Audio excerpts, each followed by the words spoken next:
आपण पाहतोय मी सध्या तरोडे वस्ती या परिसरामध्ये आलोय आणि या ठिकाणी आपण पाहतोय लोकशाहीला बळकट ठेवण्यासाठी लोकशाहीच्या उत्सवामध्ये अनेक नागरिक मतदान करण्यासाठी मूलभूत अधिकार बजावण्यासाठी या ठिकाणी दाखल होत आहे। मात्र या ठिकाणी काहीतरी गोंधळ झालेला आहे। नेमकं काय हे गोंधळ झालेला आहे, कशामुळे झालेला आहे हे आपण जाणून घेण्याचा प्रयत्न करणार आहोत। आपल्यासोबत या ठिकाणी बीजेपीचे उमेदवार आहेत, आपण त्यांच्याशी संवाद साधणार। दादा, काय नेमकं झालं आहे?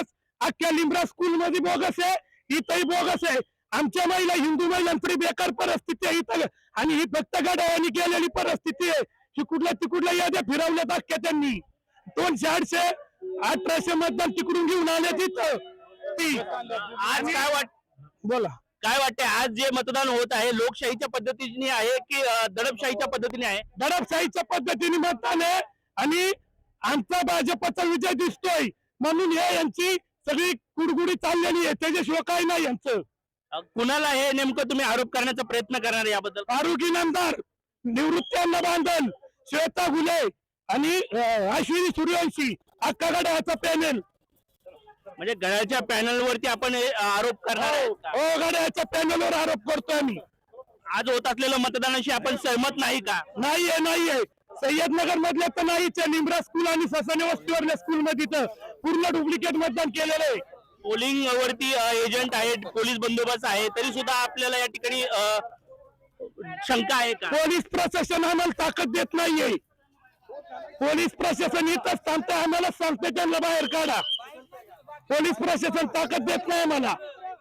मध्ये आतमध्ये आरोपही होत आहे की बोगस मतदान त्या ठिकाणी होत आहे म्हणून, त्याबद्दल काय सांगा? आमच्या समोर बोगस मतदान झालेलं आहे तिथं। 2 मिनिटापूर्वी एक महिला 26 वर्षाची महिला येऊन वोटिंग करून गेली, 37 वर्षाच्या महिलेचं। सकाळपासून साधारणतः किती बोगस मतदान झालेले आहेत असं तुम्हाला वाटतं? आम्हाला आकडेवारी काढल्यावरती आम्ही सांगू की तुम्हाला। नक्कीच आपल्यासोबत आणखीन काही मंडळी आहेत, त्यांच्याशी देखील संवाद साधू। दादा, काय सांगाल या घटनेबद्दल? काय सांगाल, काय नेमकं परिस्थिती आहे इथली? ह्या भागामध्ये यांनी आता आम्ही पाहतोय सकाळपासून आहे ना, या ठिकाणी यांची 50 जेंट्स आणि 50 महिला ये जा चालू आहे, बुरका घालतात आणि त्या ठिकाणी मतदान दुसऱ्याच्या नावाचं या ठिकाणी करून जात आहेत। तर खऱ्या अर्थानं ही लोकशाहीला काळीमा फासणारी गोष्ट आहे। आमच्या सारखे सर्वसामान्य कार्यकर्ते आज या ठिकाणी इतक्या मोठ्या प्रमाणावरती इतका चांगला प्रतिसाद या जनतेचा आहे, आणि या ठिकाणी फारुकी नामदारचे जे कार्यकर्ते आहेत त्यांनी या ठिकाणी अतिशय चुकीची दादागिरी गुंड या ठिकाणी आणलेले आहेत, आणि दादागिरी त्यांची या ठिकाणी चालू आहे, तुम्ही पाहताय। आणि तुमच्या समोरच त्याचे गुन्हेगार आमच्या समोर काय बोलत होते, त्याचा अर्थ असा आहे आणि जे गुन्हेगार त्यांनी सांभाळलेले आहेत ते खऱ्या अर्थानं तरोडे वस्तीवरती येऊन या प्रभागामध्ये सगळीकडेच त्यांची त्या ठिकाणी दादागिरी चाललेली आहे, की तुम्हीच तुमच्या डोळ्यांनी पाहिलेली आहे, मी तर तुम्हाला दाखवून दिलेली आहे। पण खरं तर हा जो प्रकार चाललेला आहे हा प्रकार संविधानाला धरून नाहीये, हा संविधानाच्या विरोधात हा प्रकार आहे। म्हणून ह्यांनी जातीचा तेढ निर्माण केला आणि खऱ्या अर्थानं लोकांचा विश्वासघात करून स्वतः पोलीस यंत्रणा पण बाकीच्या काही लोकांना मॅनेज करून त्या ठिकाणी मतदान हे चुकीच्या पद्धतीने चाललेलं आहे, बोगस चाललेलं आहे। अनेक महिला या ठिकाणी मला भेटल्या, त्या महिला मला सांगत होत्या, दादा आमचं मतदान ऑलरेडी आम्ही कोणतरी करून गेलेलं आहे।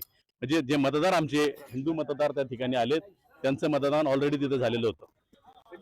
सगळ्या गोष्टीचं कुणाला आरोप करण्याचा प्रयत्न आपण करणार? हॅलो, मी उमेदवार आहे, तुम्ही मला नका सांगू तुम्ही मगाशी काय केलं ना, सकट तुम्ही मगाशी काय केलं ना मला चांगलं माहिती आहे, काय केलंय मगाशी मला चांगलं माहिती आहे। दादा, काय सांगाल, काय नेमकं इथं परिस्थिती घडलेली आहे आणि काय सांगाल तुम्ही? मदत करत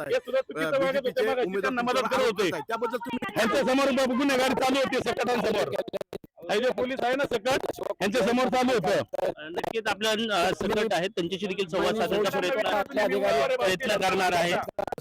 काय सांगा नेमकी परिस्थिती आतमध्ये गोंधळ निर्माण होत आहे, उमेदवार नाराज झालेले आहेत, मतदान होत असलेल्याचं या ठिकाणी माहिती मिळत आहे। या ठिकाणी आपण पाहतोय चॅनलच्या माध्यमातून सकटांना शांत बसावं, सकटांना ऑन ड्युटी नका, सकटांना आता ड्युटी नका, सकट लोकांना मदत करतोय, पोलीस हा मदत करतोय।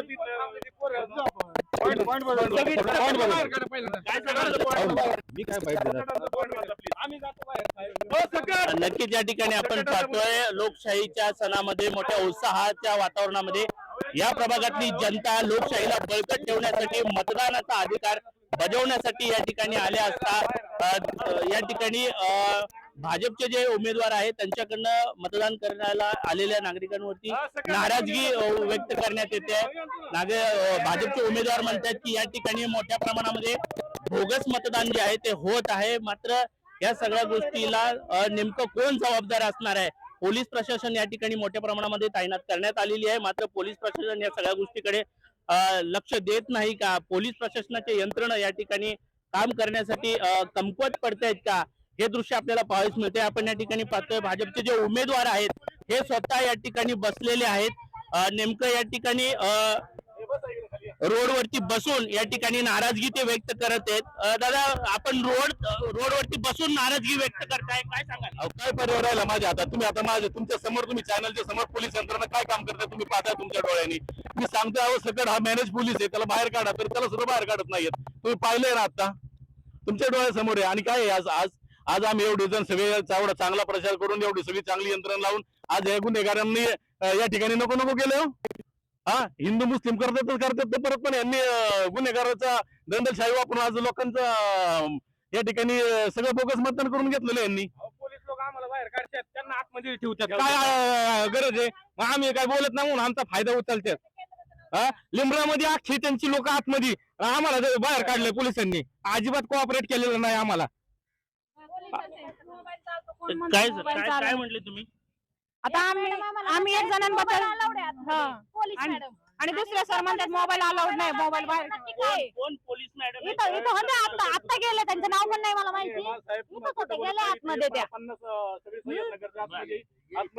काय करायचं साहेब? नक्कीच. त्याचबरोबर आपण पाहतोय काळेपडवचे वरिष्ठ पोलीस निरीक्षक मानसिंग पाटील यावेळेस या ठिकाणी दाखल झालेले आहेत. ते नेमकं उमेदवाराला समजवण्याचा प्रयत्न करतात. मात्र पुढे चालून काय होणार आहे आता हे पाहणं देखील गरजेचं आहे.